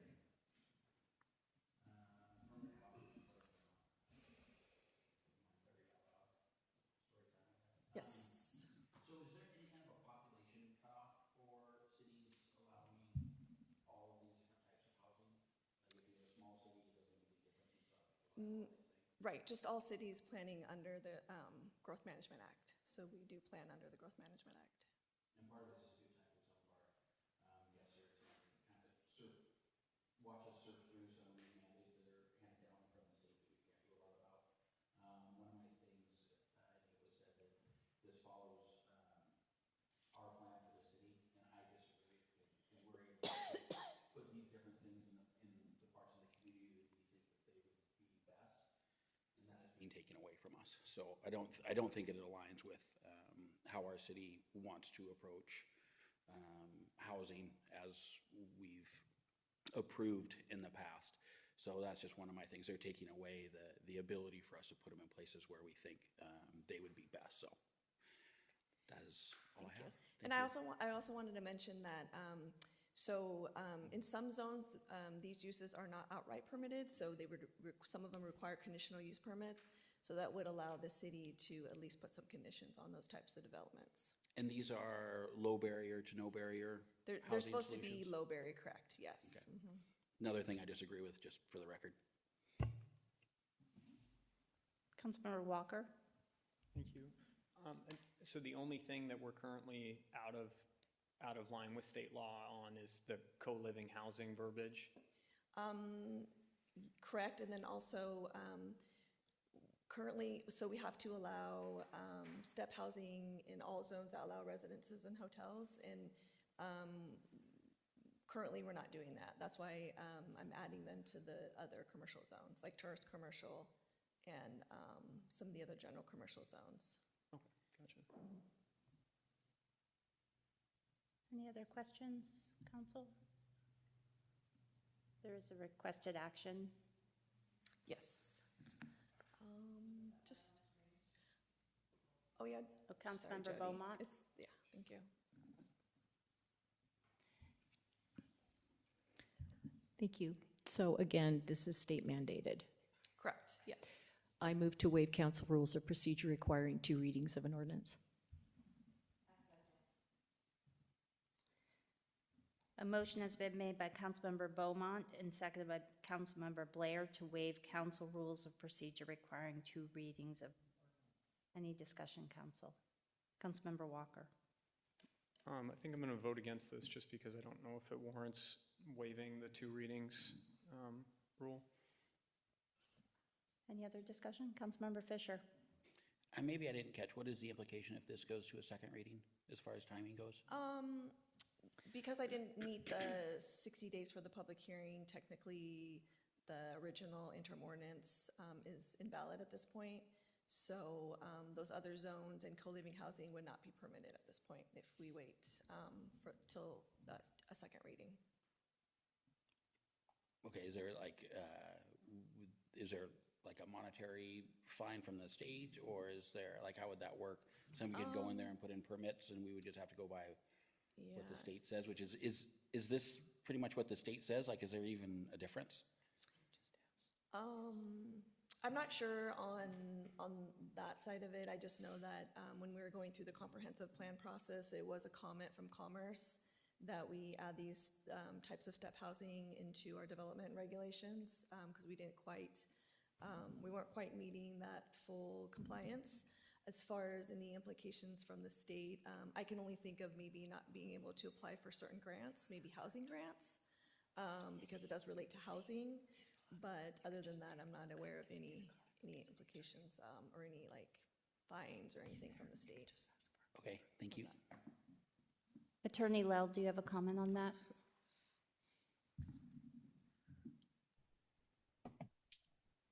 Mayor, could you please repeat the question? My understanding was that the council member was asking what potential financial consequence there would be to the city if the council postponed um, adoption of the proposed ordinance to the next regular meeting. Is that correct? I don't believe it was financial. Do you want to repeat your question, Yeah, Councilmember Fisher? it was kind of like that. I was just curious what kind of penalties we would be subject to if we went to a second reading and kind of had this play out a little bit longer. I'd be happy to answer that, council member. My recommendation, if you would like a candid answer, would be that the council would call an executive session for purposes of receiving my candid comments. Okay, thank you. Councilmember Hanford? Excuse me. Thank you, Mayor. I concur with you as far as not being happy with the state and the things that they're mandating to us to do. I was going to ask the same question that you asked as to why we're waiving rules, because we don't like to do that, and staff knows that. But in my mind, it's kind of like the presentation that we just heard. Like we want to stay in compliance. So as much as we don't like the way that things are being mandated to us, I'll be voting in favor of this just so that we stay in compliance and avoid the possibility of litigation and things like that. Councilmember Beaumont, you have your light on? Oh, sorry. Okay. Well, there is a motion on the table. A motion has been made by Councilmember Beaumont, seconded by Councilmember Blair to waive council rules of procedure requiring 2 readings of an ordinance. All those in favor say aye. Aye. Can you raise your hand for that? 3. All those opposed say no. No. So do I break a tie? I don't. Attorney Well, do I break a tie on this ordinance? Council, you cannot break a tie, or I'm sorry, Madam Mayor, you cannot break a tie on the vote for the ordinance itself, Okay. but in my Yep. opinion, you can break a tie on the first motion, which is whether or not to waive the council Right. rules of procedure. Okay, I will be voting aye for that. So motion passes 4-3. Thank you. So there's a second requested action. Councilmember Hanford. I move to adopt ordinance number 001/2026, adopting interim zoning amendments to chapter 22.12 MMC definitions, chapter 22.18 MMC multifamily residential zoning district, chapter 22.20 MMC mixed use zoning districts, chapter 22.24 MMC tourist commercial zoning district, chapter 22.26 MMC general commercial zoning districts, and chapter 22.34 limited open space zoning district, allowing for step housing and co-living housing in compliance with House Bill 1220 and gross substitute House Bill ESHP 1998 respectively, setting forth supportive findings, requiring a post-adoption public hearing, providing for severability, and establishing an effective date. Thanks for reading that whole motion. Appreciate that. A motion has been made by Councilmember Hanford and seconded by Councilmember Beaumont to adopt ordinance number 001/2026, adopting interim zoning amendments as shown on the screen and in the packet. Any other discussion before we take the vote? All those in favor say aye. Aye. Could you raise your hand for that? We got 3. All those opposed say no. So we've got 3. So there's a tie there, so that motion fails. Oh, he did? Just came in. Okay. Do we wait to redo? Can we do? Yeah. Attorney Lau, we have a tie on the ordinance. Councilmember Gamble just came in the building, but is not in the council chambers. So does the motion pass or fail? Did Councilmember Gamble did not vote on that? No, he just walked in and No. has not entered the chambers. I So- believe that the motion fails. Fails. An affirmative vote of 4 council members would be required to pass the motion, Okay, to pass the ordinance. okay. The motion fails. Thank you. Thank you.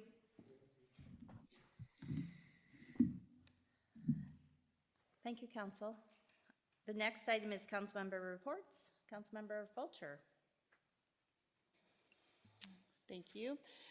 Well, I guess that there were a few of us at the chamber meeting today, so it was very nice to hear from County Council Member Nate Nearing about what's happening at the county. He always does a good job of explaining things. I really appreciated that. And of course, I cannot forget to mention, and I'm sure someone will expound upon it, our trip down to Olympia. I just find it very fruitful to be part of a council that everyone has a voice, everyone has an opinion, and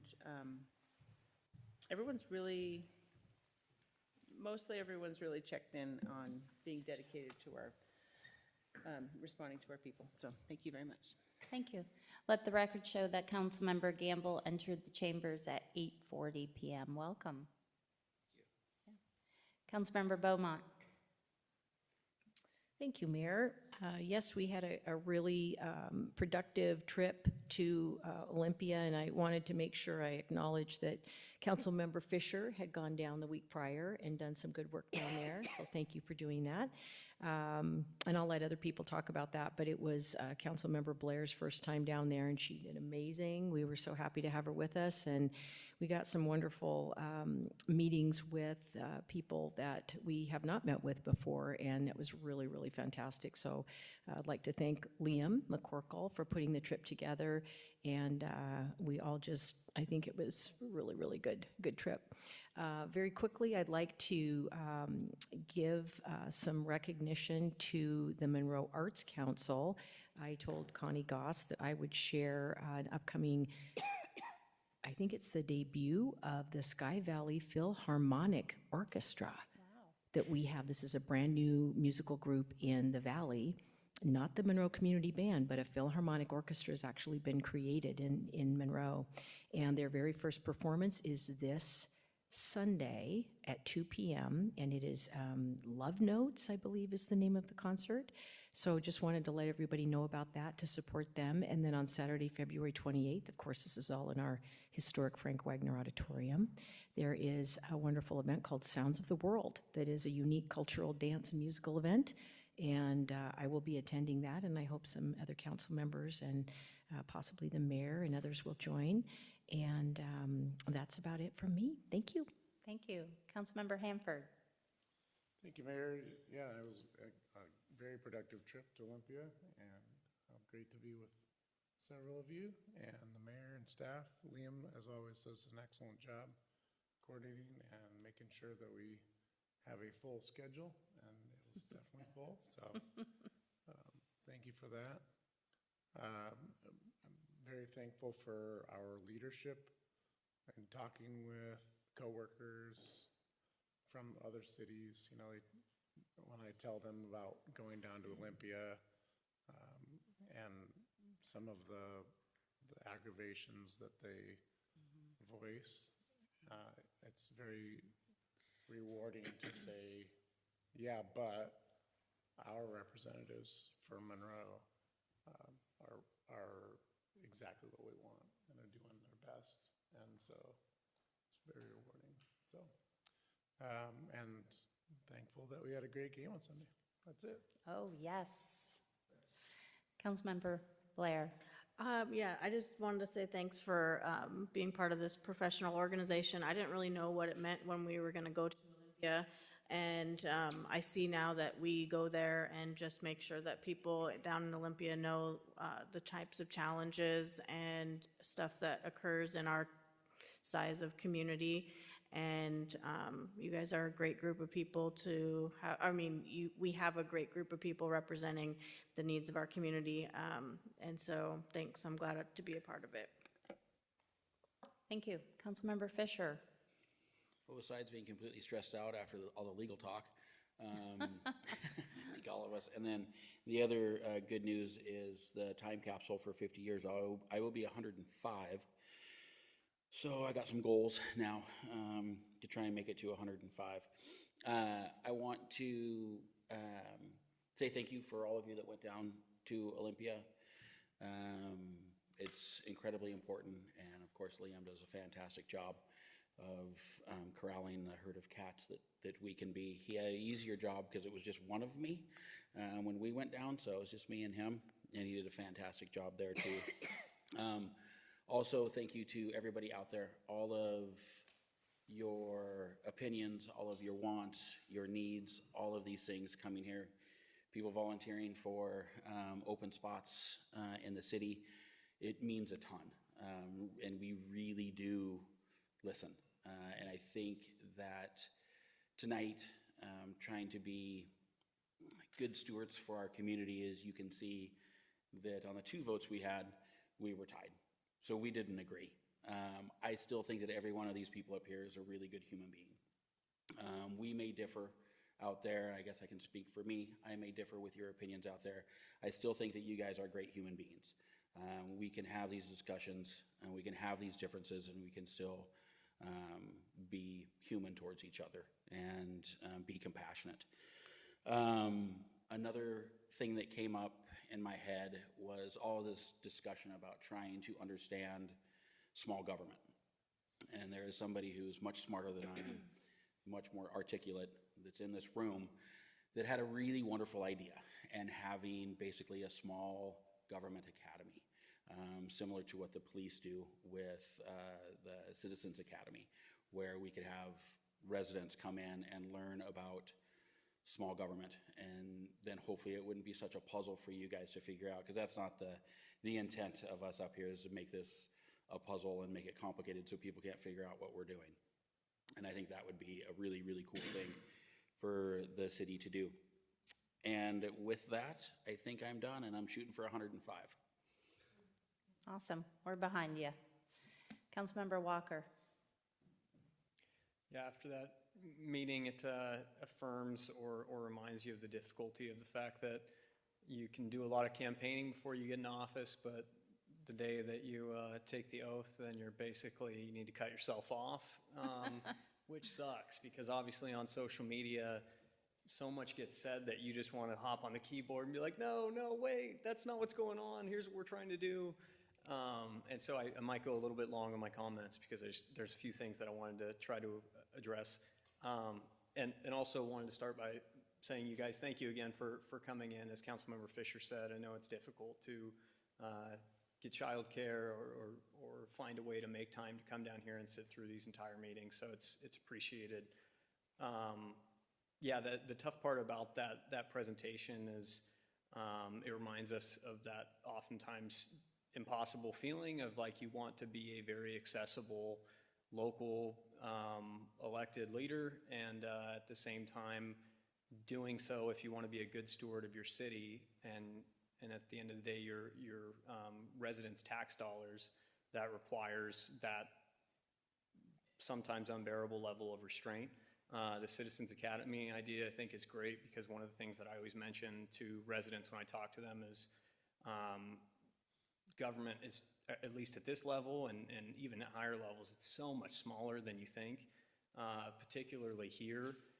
And I say that because when it comes to fault and blame and some of the lawsuits that were being discussed today, it can be really tragic when you think about it, because at the end of the day, a lot of us these are our tax dollars. The suits over negligence in a park because of a bollard that had a fading color of yellow, it's just sad sometimes that we live in a society where the money that's taken over sometimes frivolous lawsuits leads to so many other community benefits being lost, so many other tax dollars that the hardworking families have put into this city just get lost frivolously. So anyways, the other thing I wanted to address, there was a post about our trip to Olympia. Thank you to staff for organizing the meetings that we had. I think it was again, one of our most successful meetings that we've had since I've been up here, it feels like in a long time, and they're getting better every year. The thing that I'd want residents to know is that one of the reasons that we continue to go down there, we're building these relationships because to get this funding, you're trying to get as many partners or advocates as you can down there for those infrastructure dollars, or to advocate for the policies that our city likes or prefers for our residents. And this year, I think we met with, maybe 6 legislators, some very important ones when it comes to transportation. We met with the senior transportation advisor of Governor Ferguson and elevated the project to her attention. So the progress feels palpable. This isn't the year when you would get the amount of funding set aside that we are hoping to get. But we've made progress in the last 2 or 3 years. We got that almost $40 million set aside for studies, but also right-of-way acquisition for the Maltby intersection, which it's not a ton compared to the almost $400 million that they think we will need to get the rest of the widening done. But one chip at a time is huge, and gosh, we're getting close. So thank you to everyone who put the time aside to go down there. Thank you to staff. Mayor, thank you very much for your leadership. And let's keep on fighting for the residents. So thank you. Great, thank you. Councilmember Gamble. Awesome. Well, first, I want to thank council members that were able to make it down. I think, what you were just bringing up there, Councilmember Walker, it's, one of the important pieces when you are law is the consistency. And I think one of the things that's been a benefit is that those that are sitting here and those before, we've been very, very consistent in making sure that we're down there every year. And it has helped. And if you look, all you got to do is look around town a little bit, and you can see whether it's the synthetic turf fields out at Lake Ty that took us 7 or 8 years, and our former director Mike Farrell, and doing grants and working with the state and all of those different things, across. So it's infrastructure from transportation perspective, and then it's also on grant stuff when we're talking about other amenities throughout. So it is extremely important. Ironically, it's also, one of the things that you do see on social media a lot is, that City of Monroe needs to fix 522. Well, we all know that that's not us, but that's how we can make an impact, is making sure that our voices are heard and how 522 impacts us. So it's extremely important. So thanks everybody that went down. That's always one of my favorite things, and I haven't been able to do it the last couple of years, so it's great. I did have a couple items. So first of all, it's good to be back. And I appreciate you guys letting me be late tonight too. Just looking at your Bearcat hat. So the unified basketball team put 62 points up on Lake Stevens tonight. So awesome. That's fantastic. My niece had 2 baskets and a block shot, so I was ecstatic to be able to get to see that. That's their last home game of the year. And then the Super Bowl was fantastic. I was on my way back from our travels abroad, and I took it as a sign that I was dropped off at the departure gate from the airport we left in at departure gate 12. And then we arrived in Seattle, our baggage claim was 12. Oh. And we went on the plane, so that was great. And then the only other piece of it, so I do know that there has been quite a bit of chatter on social media on mail theft. And I was wondering if maybe, Chief, if we could, in a future bring what type of, if those are being reported and called in. So a lot of chatter on that. I know it's in our neighborhood. Oh. And the reason why I also know is because my mail was stolen. So when we got back, and then in talking with the who delivers our mail, I guess the master key has been stolen for the city, for all of the boxes. And it's a known deal. Oh. So that to me seems pretty significant. And it would be interesting to see what has been reported already. And then obviously we've already called the post office and reported it there and all that type of stuff. And I think we do have a case open on that, but I would be interested to see how far back it's gone and how long the post office is known. So Yeah. anyway, if there's anybody else that might support me on seeing that on the agenda, Okay, Yeah. in the future. We've got head nods, so. Okay, great. That's it. All Go right. Hawks. Welcome back.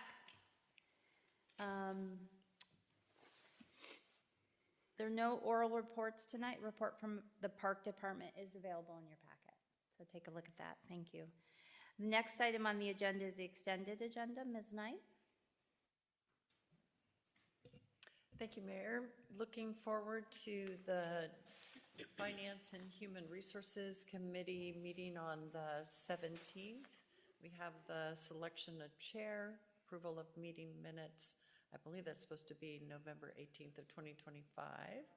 And then it's all right, approval of the 2026 committee work plan. And then Julie Elson will be giving the 2025-2026 budget update to the Finance Committee.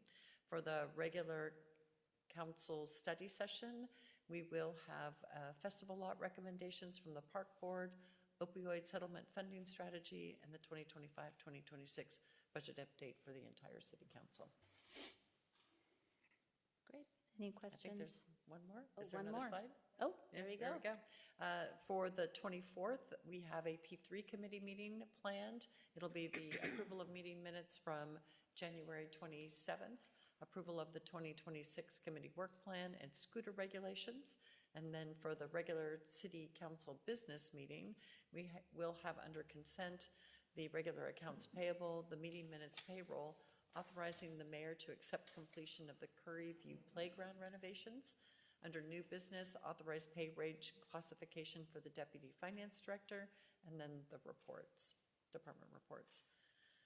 For the mayor's report. For the city administrator's report, just one item, kudos. The building department received from the Luminous Learning Minds School, which is a daycare, preschool. The business owner sent a letter just thanking the building division for all of their work getting their permits completed. It was an extensive project and took a lot of one-on-one consultation with our building inspector. So shout out to the building department for their work getting that preschool or child care center open. Great. Councilmember Walker. Last comment of the night. Administrator Knight, I got some feedback about city code not having maybe sufficient mechanisms to enforce parking maximums for residents. So I just wanted to see if we could do some kind of study or get some information on what other cities might do in order to help code enforcement or whatever department that is, help keep houses that might have 5 cars or 6 cars in front of their house honest.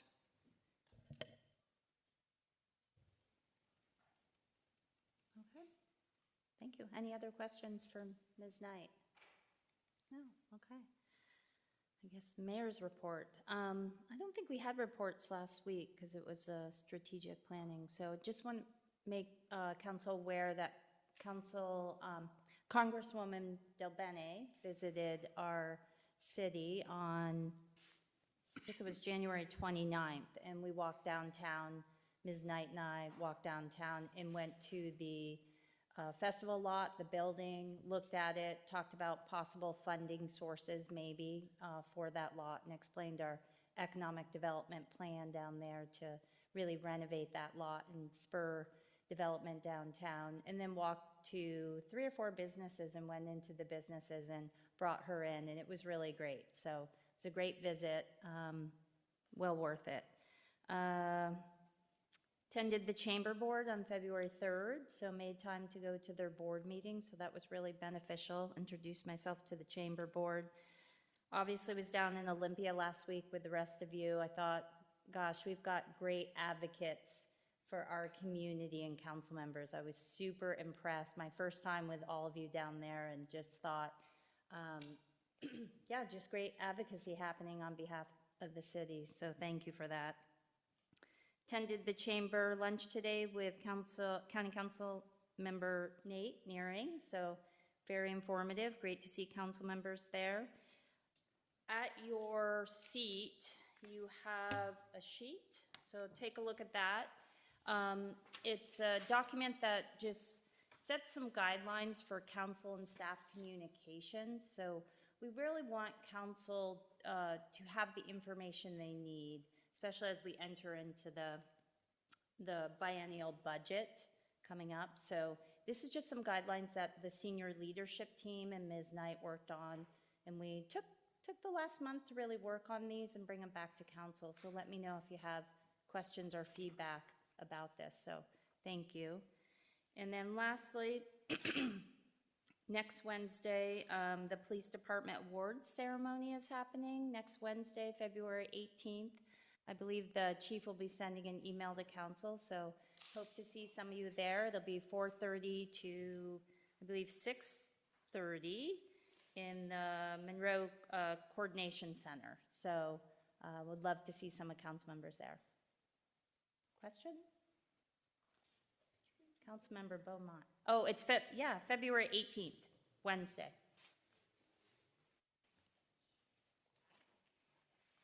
You have a question, Councilmember Beaumont? Go ahead. Thank you. Do we have a ribbon cutting this week for a do, business? yes. I had it on my calendar. I was wondering if someone could just remind me where it is and what time. 4 p.m. Thursday at... Okay. Does anyone know where that is exactly? I believe it's in, on Highway 2. They said it today at Chamber. 19624. Yeah, on Highway 2, yeah. Oh, next Yep. to We Be Bookin'. Yep, exactly. Thank you Yep, so much. You got it. Thank you. Okay. Any other questions, council? There is no need for an executive session this evening. So there being no, do you have your light on, Councilmember Gamble? No, it's just left on. Oh, okay. There being no further business and no objections, the meeting will be adjourned. Hearing no objections, the meeting is now adjourned.